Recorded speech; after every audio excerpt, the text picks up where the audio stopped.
मौला अली का एक फैसला। हज़रत उमर के दौर में एक दफ़ा दो औरतों ने एक ही जगह दो बच्चों को जन्म दिया, एक लड़की और एक लड़के को। उसके बाद दोनों औरतों का आपस में झगड़ा हो गया। झगड़ा इस बात पर था कि एक औरत कहती थी लड़का लड़का मेरा है और लड़की तुम्हारी है। दूसरी कहती थी नहीं, लड़का मेरा है और लड़की तुम्हारी। लोगों ने जब उनका झगड़ा देखा तो उन दोनों औरतों को हज़रत उमर के पास ले गए और सारा किस्सा बताया और कहा आप इनमें ठीक फैसला करें।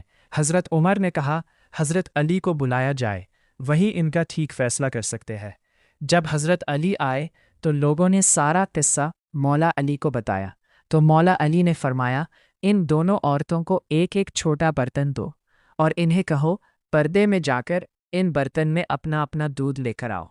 जब उन औरतों ने दूध लाकर दिया तो मौला अली ने फरमाया कि एक मीज़ान लाया जाए।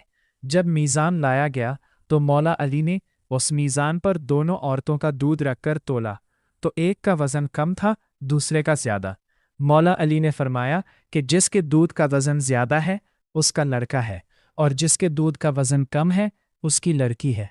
ये देखकर लोगों ने कहा या अली आपने ये फ़ैसला कहाँ से और कैसे किया है? मौला अली ने फरमाया कुरान से। सब लोग अपने अपने घरों में जाकर कुरान खोलकर देखने लग गए कि कहाँ लिखा है दूध वाला किस्सा। रात भर कुरान से ढूंढ ढूंढ कर जब किसी को कुछ भी ना मिला तो सुबह सब लोग मस्जिद में जमा हो गए और जब मौला अली मस्जिद में आए तो लोगों ने कहा या अली आपने तो कहा था कल वाला फैसला आपने कुरान से किया है, मगर हम सब ने सारी रात कुरान से ढूंढा मगर हमें कुछ नहीं मिला।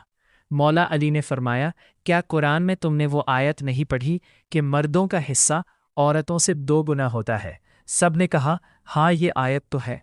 मौला अली ने फरमाया इसी आयत से ही तो मैंने वो फैसला किया था।